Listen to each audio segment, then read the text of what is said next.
কাব ইবনে আশরাফের কল্লা কাইটা আমি নবীর সামনে কে আনতে পারবা? মসজিদে নববীর মিম্বর থেকে নবী ঘোষণা দিলেন, জ্যান্ত একজন মানুষের কল্লা কাইটা আমি নবীর সামনে হাজির করবা। কে আসো এমন? বলুন তো ওই সময়ে নবীজি নরম নাকি গরম? আরেকটু জোরে, নরম নাকি গরম? চেহারাটা আমার নবীর লাল হয়ে গেল, আল্লাহর নবীর চেহারাটা একদম লাল হয়ে গেল। নবী বলেন, ওই বেঈমানের, ওই মুনাফিকের কল্লাকে এটা আমার সামনে কে আনবা? সাথে সাথে মুহাম্মদ ইবনে মাসলামা রাদিয়াল্লাহু তাআলা আনহু তিনি দাঁড়ায় গেলেন, ডাক দিয়ে বলতেছেন, নবী গো আমাকে অনুমতি দেন গো নবী, আমি দুশমনের কল্লাটা কাইটা আপনার সামনে হাজির করব। নবী বললেন, যাও, তোমাকে আমি অনুমতি দিলাম। মুহাম্মদ ইবনে মাসলামা রাদিয়াল্লাহু তাআলা আনহু দুইজন সঙ্গী নিয়ে রওনা দিলেন, বাইরে তিনি কে? তিনি এমন একজন সাহাবী, যেমন তার সাহস তেমন তার বুদ্ধি। হুদায়বিয়ার সন্ধির সময় একা 100 দুশমনকে গ্রেপ্তার করে বন্দী করে নবীর সামনে হাজির করেছিলেন। বলুন তো একজন মানুষ 100 মানুষকে বন্দী করা, এটা শুধু শক্তির কাম নাকি বুদ্ধির বেশি কাম? হ্যাঁ, কি পরিমাণ বুদ্ধি, কি পরিমাণ বুদ্ধি! দুইজন সাথী নিয়ে তিনি রানা ইহুদিদের লিডার কাব ইবনে আশরাফের কল্লা আনবেন। কেন? কারণ নবী বলেন, সে আমার আল্লাহকে গালি দেয়, আমি নবীকে গালি দেয়, আমি নবী আমার গালি সইতে পারবো, আল্লাহকে গালি দিলে আমি নবী সইতে পারি না। সে মুসলিম নারীদের নিয়ে ব্যঙ্গ করে, মুহাম্মাদুর রাসূলুল্লাহ আল্লাহকে গালি দিলে বন্ধু সয় না, আর বন্ধুকে গালি দিলে আল্লাহ সয় না, ঠিক কিনা? এর নাম হলো মহব্বত। এর নাম মহব্বতের মানুষকে কেউ যদি গালি দেয়, সত্যিকারের আশিক রাসূল সেটা সইতে পারে না। যে বলবে আমার নবীকে আমি মহব্বত করি, ভালোবাসি, নবীকে গালি দিলে আশিক রাসূল ঘরে বসে থাকতে পারে না, সে অবশ্যই জবাব দিবে, রাজপথে নামবে, রক্ত থাকলে রক্ত দিতে প্রস্তুত হবে। বাংলার জমিনে কি পরিমাণ সত্যিকারের আশিক রাসূল আছে প্রমাণ হয়েছে। আর যারা নবীর ইশক ভালোবাসা মুখে শুধু কয়, রাজপথে দেখা যায় না, জিলাপি পাইলে দেখা যায়, এরা সত্যিকারের আশিক নয়, মুখে আশিক, মূলত আস্থা একটা চিটা। স্কুল কলেজ ভার্সিটির ভিতরে আজকে প্রমাণ হয়েছে আশিক রাসূল আসেনি না নাই, ঠিক কিনা? আল্লাহর নবী বলেন, যাও। মুহাম্মদ ইবনে মাসলামা রাদিয়াল্লাহু তাআলা আনহু সঙ্গে দুইজন সাথে নিয়ে রওনা দিলেন, আর বলতেছেন, দোস্তরা সর্বদা তোমরা সজাগ থাকবা, আমার চোখের দিকে তোমরা নজর রাখবা, মুখে সব কথা বলা যাবে না, চোখের ইশারায় কাম করা লাগবে। যখনই পজিশন আসবে আমার চোখের দিকে তোমরা তাকাইবা, চোখের ভাষা বোঝা লাগবে, চোখের ভাষা বুঝতে হবে, জবানের ভাষা চলবে না। ভাইরা বন্ধুরা, এই বইলে তিনি গেলেন কাব ইবনে আশরাফের বাড়ির সামনে, যাইয়ে তিনি ডাক দিলেন, নেতা, ও নেতা! নেতা ডাকটা শোনা মাত্রই কাব ইবনে আশরাফ ভিতর থেকে কয়, দাঁড়াও, আসতেছি, একটু অপেক্ষা করো। কাব ইবনে আশরাফ নেতা ডাক শুইনা একদম ফুলে গেছে, ফুটবল জবাই ফুলে। কারণ নেতা ডাক বড় মজা, এই নেতা ডাকের জন্য মানুষ লক্ষ লক্ষ টাকা খরচ করে, কোটি কোটি টাকা খরচ করতেও রাজি, তবুও নেতা ডাক শুনতে চায়, ঠিক কিনা? হ্যাঁ, মুহাম্মদ ইবনে মাসলামা রাদিয়াল্লাহু তাআলা আনহু তিনিও ভাবলেন, কাউরে যদি সাইজ করা লাগে আগে তারে পাম দেওয়া লাগে, পাম দিলে যদি পাম লয় তাহলে তারে খেলতে মজা, যেই বলে পাম দিলে পাম লয় এই বললেই লাথি দিতে মজা, যেই বলে পাম দিলে পাম লয় না এই বললে কেউ লাথিও দেয় না। এজন্য তিনি ভাবছেন, ওরে তো সাইজ করতে আসছি, আগে ওরে একটু ফুলানি লাগবে, একটু পাম দেওয়া লাগবে, বাতাস দেওয়া লাগবে, যদি বাতাস লয় পাম লয় তাহলে সুবিধা হবে। দেখেন প্রথম ডাকেই সে বাতাস লইছে, যেই বলছেন নেতা, একটু দাঁড়াও, আসতেছি।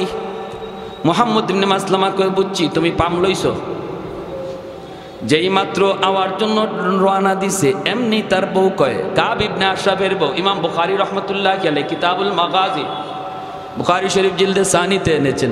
তার বউ কি কয় শুনবেন, বউ কয়, স্বামী গো যাইও না, ডাকটা আমার কাছে বেশি সুবিধা মনে হয় না। নেতা তো, নেতার বউ নেতা, নেতার বউ, নেতার বউ বড় নেতা আরেকজনে কয়। হ্যাঁ, এটাই তো নিয়ম আমাদের দেশে। মূল যেটাকে হের হের কাম কাজ, হের দমক দমক কমই হয়, কিন্তু তার ডাইনে বামে সাইডে যার থাকে এরার তাফালিং সহ্য করা কঠিন, ঠিক না? সাইডে যারা থাকে এরার তাফালিং দেখে কি, আমার ভাই অমুক, আমার দুলাভাই অমুক, আমার স্বামী দারোগা, দেখেন না ওই দারোগার বউ, হ্যাঁ ও দারোগার থেকে আরো বড়টা, দারোগার বউ দারোগার চেয়ে আরো বড় পাওয়ার দেখায়। তো এরকম ভাবে মুহাম্মদ ইবনে মাসলামা যে ডাক দিচ্ছেন কাব ইবনে আশরাফের বউ কয়, যাইও না। কেন, কি সে, কই যাও? কয়, আরে দেখো না কত সুন্দর করে ডাকটা দিছে, হায় রে অত সুন্দর ডাক আমারে খুব কমই দেয়, এইভাবে ডাক দিছে যাইতেছি। কাব ইবনে আশরাফের বউ কয়, শুনো তোমার কাছে ভালো লাগছে, কিন্তু আমার কাছে ডাকটার মধ্যে কেমন কেমন জানি লাগতেছে। কয়, কেমন কেমন মানে? কয়, আমি এই ডাকে রক্তের গন্ধ পাই, রক্তের গন্ধ। কি জাত মহিলা বুঝেন? কেউ ভাই, আমরা খালি মনে করি মহিলাদের মাথার নেড়ার টাল দি না, মহিলাদের মাথায় গিলো আছে, কিন্তু না থাকলে দেশ চালা কেমনি, আসেনি না নাই? হ্যাঁ, সৌদি যাই গেলাম, হজে গেলাম, আল্লাহ পাক নেওয়াইলেন আমারে সৌদি এক শায়েখে জিগায়, বাড়ি কই? আমাকে বাড়ি বাংলাদেশ। এমনি আমার আরবিতে কয়, তোকে দেশে পুরুষ মানুষ আসেনি? আমি মনে মনে বেজাতের বেজাতি বা মাথা, আমাকে পুরুষ মানুষ নাই, আমারে কি তোমার মহিলা মনে হইতেছে? কয় না, এটা কই নাই, এক বেটি নামে আরেক বেটি উঠে, বেটাইন কই? তো জাগা মতো দিয়া দিছে আমারে। তা আমি কইলাম, তোমাকে দেশে এরকম একজন বেটি বাইর করো, বাইর করো। আমার দেশে বেটিরাই যদি এমন হয়, বুঝো বেটাইন কি জাত। তখন আইসে দিছে, আইসা কয় না, মিয়া মিয়া, কয় না তুমি ঠিক আছো। তো কয় রক্তের গন্ধ পাই। আরে আরে তুমি আমার সাথে খালি গড়ই করলা জীবন ভর, এখনো জামাই চিনো নাই। আরবের মাটিতে এমন কোন মার ফুত আছে আমার গায়ে টুকা দিব? ওই দেখেন কেমন তাফালিং দেখাইতেছে। ফয়সলা তো হয়ে গেছে আসমানে, দাঁড়াও আসতেছি। আসছে, আর আসা মাত্রই মুহাম্মদ ইবনে মাসলামা রাদিয়াল্লাহু তাআলা আনহু তিনি বলতেছেন, নেতা কি আতর মাখলেন? ওই সময় আতর মাখার সিস্টেম ছিল, লম্বা চুল রাখতো, আল্লাহ নবী ওইভাবে আতর মাখতেন, মাঝখান দিয়ে ফিতা পারা হইতো, আর ওই চুলের ফিতার মাঝখানে একটু আতর ঢালা হইতো, আতরটা বেয়ে বেয়ে অনেক সময় কপালে দিয়েও একটু একটু বাইতো। তো আতরটা খুব দামি।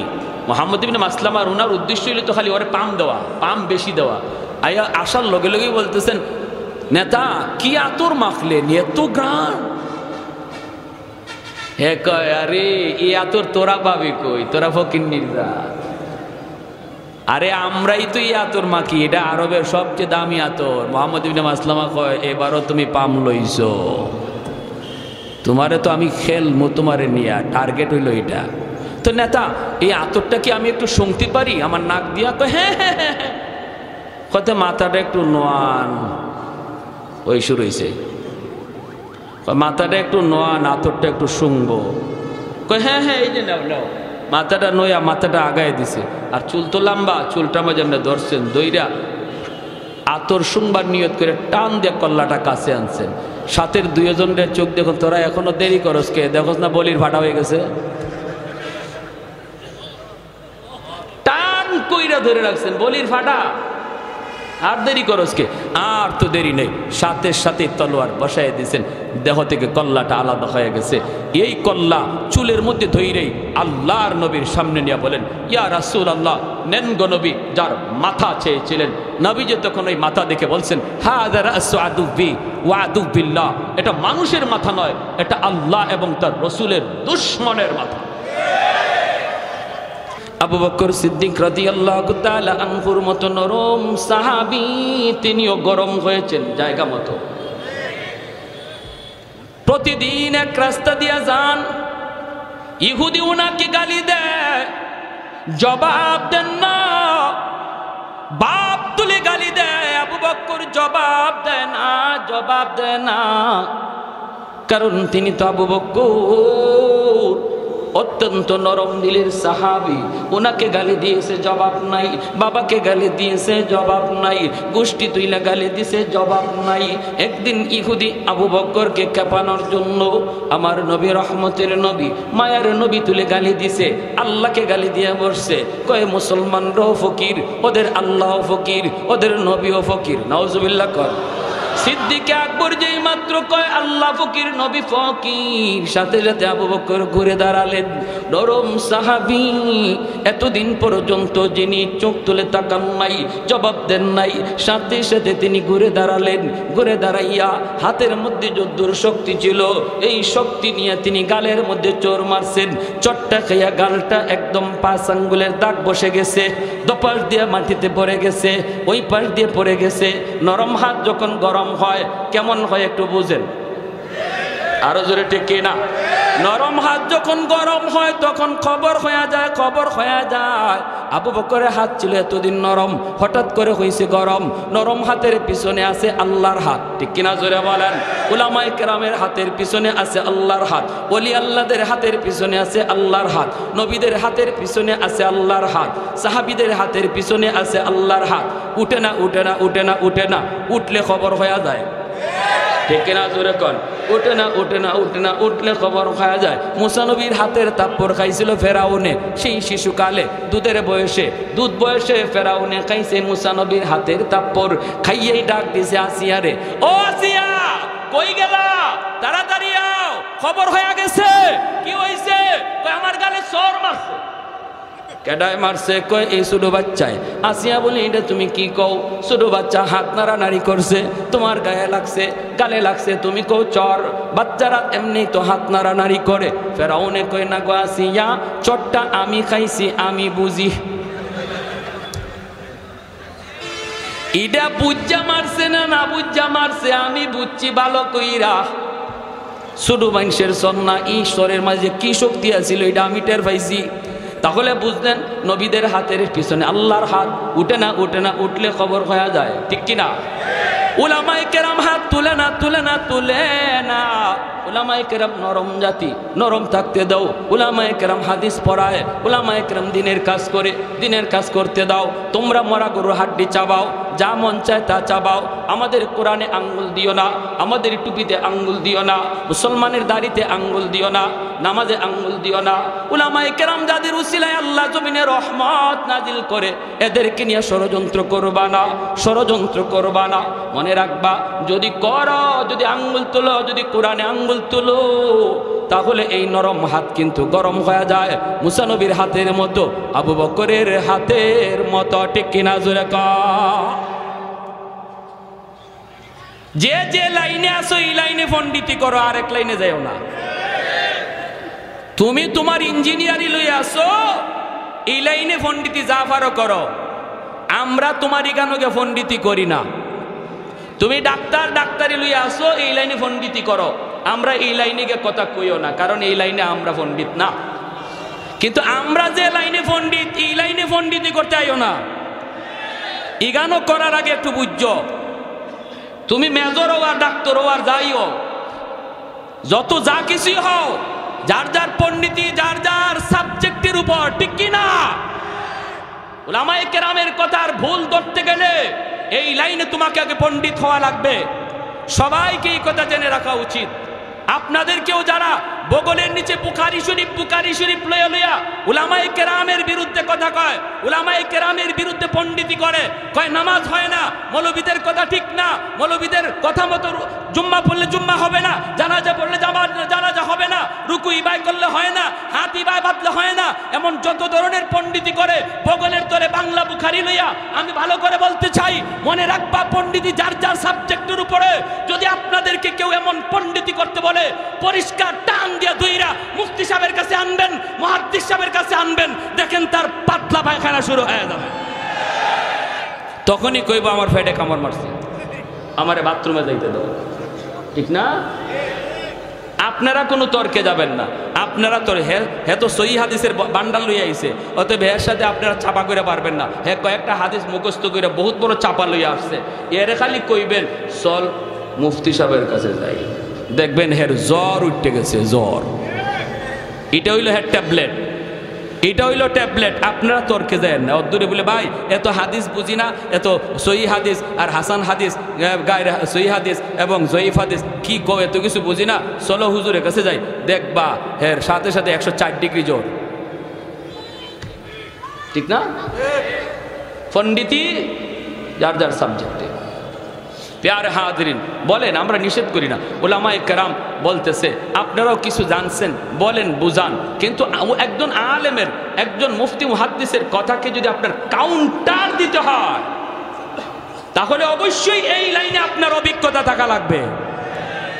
আর আলেমদের কথা শুনে আপনি বলতেছেন উলামায়ে কেরামের জবানে শুনছি, এমন কই আপনি কয়েন না দাওয়াতে তাবলীগ করতেছে, ভালো, দাওয়াতে তাবলীগে এইভাবে চলছে, আলেমদের জবানে শুনছি, ভালো কথা কও। কাউন্টার যদি দিতে হয় এই লাইনে অভিজ্ঞতা থাকা লাগবে। এটা তো একটা পাগলেও বুঝে, তুমি মেজর হয়ে বুঝো না তো তোমার মাথায় কি ঢুকছে, ঠিক কিনা? এটা একটা পাগলেও বুঝে। এখন যদি আপনাদের এই এলাকায় মাইকিং করা হয় যে আগামীকাল আপনাদের এই হাসপাতালে আমাদের শাইখুল হাদিস শাহ হুজুর যত সিজারের রোগী আছে এরার অপারেশন করবো, করে দেবেন, সবাই কইবেন ইন্নালিল্লাহ, হুজুর এইবার এই কাম শুরু করলো। সিজার তো আর হইতো না, এটারে মাইরা কবর দেওয়া লাগবে, ঠিক না? মরার কাম হইব, এই কাম তো হুজুরা করে না, তোমরা এটা করতে হবে। প্যারে হাজরিন, তো আবু বকর সিদ্দিক রাদিয়াল্লাহু তাআলা আনহু বসাই দিয়েছেন, যদ্দুর গায়ে শক্তি আছিল, এর গায়ে তো আঙ্গুলের দাগ পড়ে গেছে। সুজা নবীজির দরবারে গিয়া কয়, মুহাম্মদুর রাসূলুল্লাহ, আপনার সাহাবী আবু বকর আমারে ফিডাইছে, কই দে গালে।